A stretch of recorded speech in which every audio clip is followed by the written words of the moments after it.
The sun hung low over the sprawling Montana horizon, casting a golden glow across the rolling hills of my 50-acre ranch. I'd been away for 3 weeks, helping my sister settle into her new home in Colorado, and I was itching to get back to the peace of my land. My name's Ethan Caldwell, a 38-year-old former city dweller who traded skyscrapers for open skies 5 years ago. The ranch was my sanctuary, complete with a cozy log cabin, a barn for my horses, and a creek that babbled like it had stories to tell.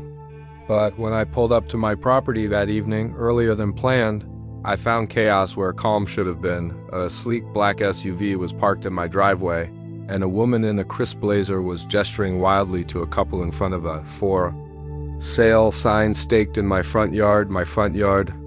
I slammed my truck door, my boots crunching gravel as I marched toward them. The woman mid-50s, blonde bob, and a smile that screamed, HOA President froze when she saw me. "Excuse me," I said, my voice low but firm. "What the hell is going on here?" The couple, a nervous-looking pair in their 30s, exchanged glances. The woman in the blazer recovered quickly, her smile tightening. "Oh, you must be a neighbor? This property's on the market." "I'm Karen Whitaker, head of the Willow Creek Homeowners Association. Are you interested in buying?" I blinked, my jaw tightening. "This is my ranch, it's not for sale." "Get that sign out of my yard." Karen's smile faltered, but she waved a manicured hand dismissively. "There must be some misunderstanding. The owner hasn't been here in months. The HOA has authority to manage abandoned properties." "Abandoned?" I snapped. Been gone 3 weeks. You've got no authority here. This land's outside your jurisdiction." The couple backed toward their car, mumbling apologies. Karen's face reddened. "Sir, I suggest you calm down or I'll have to call the authorities." "Do it," I said, crossing my arms. "I'd love to hear you explain this." She pulled out her phone, dialed 911, and put on a performance worthy of an Oscar. "Yes, hello?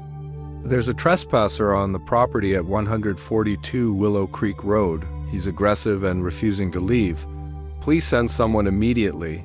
She hung up, smirking. "You'll regret this." I shook my head, pulling out my own phone to call my lawyer, Tom Reynolds. As I waited for the sheriff, I studied Karen. I'd met her type before self-appointed rulers of suburban fiefdoms, drunk on the tiny power of HOA bylaws. But my ranch wasn't part of Willow Creek's gated community. My land was free and clear, bought with my savings and a dream of solitude.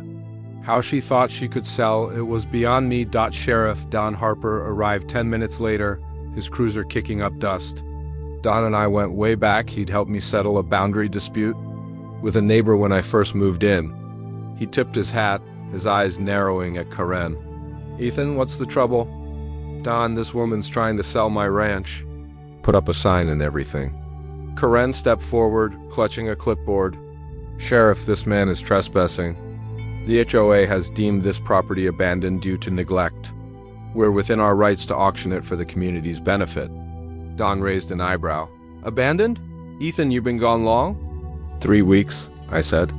"Told my neighbor, Jim, to keep an eye on things. Karen here's got no claim to my land." Don turned to Karen. "Ma'am, you got documentation proving this property's under HOA control?" Karen thrust her clipboard at him. "Here's the notice we sent to the owner. No response for 30 days per our bylaws." I laughed, a sharp, bitter sound. "You sent a notice? To who? I never got anything." Don scanned the papers, his frown deepening. "This says the notice was sent to a P.O. box in Boise. Ethan's address is right here." Karen's confidence wavered.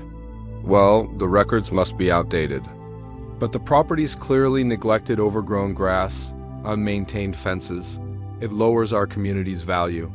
"My grass is fine," I said, "and my fences are sturdy. You're reaching, lady." Don handed the clipboard back.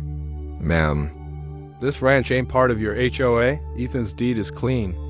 You need to remove that sign and leave." Karen's face twisted. "This is outrageous. I'm protecting our community. I'll take this to court." "You do that," I said. "But get off my land now."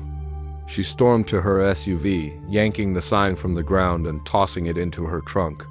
As she sped off, Dan clapped my shoulder. "Watch your back, Ethan. Folks like her don't quit easy." He wasn't wrong. The next morning, I found a letter, taped to my door in HOA, violation notice demanding I pay a $500 fine for unauthorized land use. I crumpled it and called Tom. "They're trying to bully me," I told him. "What's their angle?" Tom, a grizzled attorney who'd seen every kind of property scam, sighed. "Sounds like they're banking on you caving. Some AOAs overstep, hoping to scare owners into compliance or force a sale. I'll dig into their records, sit tight." I wasn't good at sitting tight. I drove to Jim's place, my neighbor a mile down the road. Jim, a retired rancher with a beard like Santa Claus, invited me in for coffee. "Saw that Karen woman snooping around your place last week," he said. "Caught her taking photos of your barn. Thought she was just nosy, but then I saw her with a realtor's sign." "Why didn't you call me?" I asked. "Figured you'd be back soon." Didn't know she was pulling this crap. She's been harassing folks in Willow Creek for years, finding people for stupid stuff, like leaving Christmas lights up past January. Word is she's got a side hustle selling properties she pressures owners to give up. My blood boiled. "She's running a racket?" Jim nodded. "Her husband's a realtor. They flip houses. Bet they saw your ranch as easy money." I thanked Jim and headed home, my mind racing. Karen wasn't just entitled, she was a predator. I spent the afternoon checking my property, making sure nothing was tampered with. My horses, Daisy and Buck, were fine and the barn was secure, but I installed new locks anyway. That evening, I sat on my porch with a beer, staring at the stars. This was my home. No, Tyrant was taking it. The next week was a blur of escalation.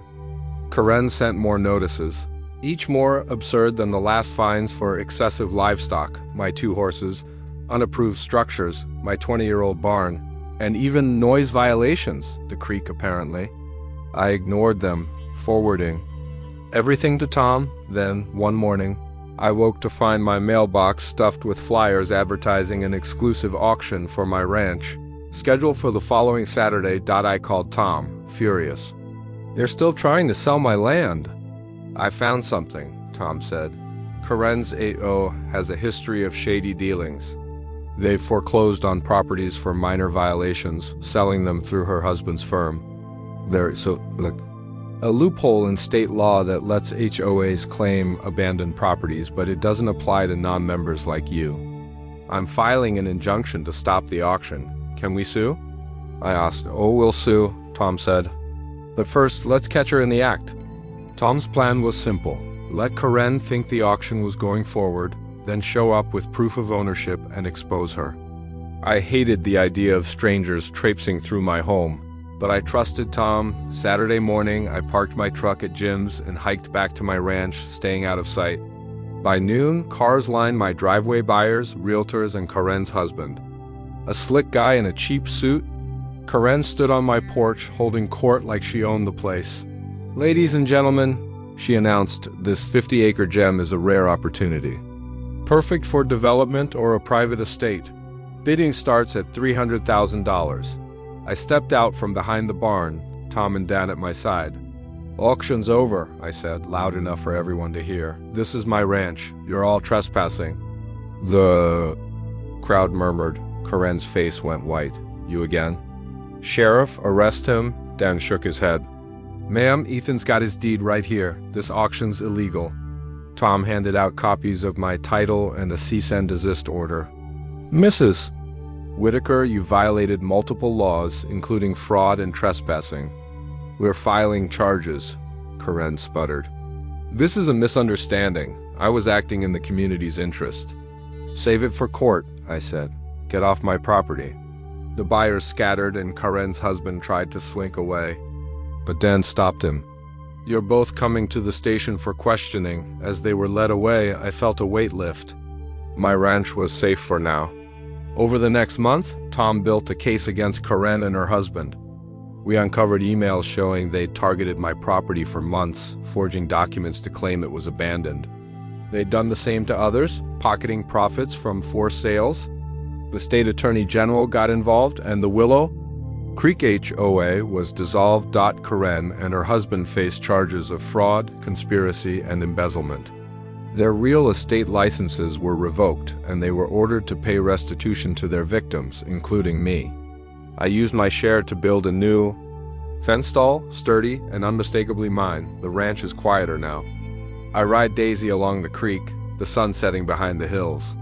Sometimes I think about Karen sitting in her empty McMansion, her power stripped away.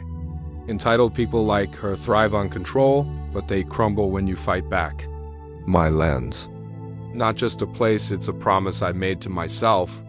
And no one, not even an HOA Karen, will take that from me.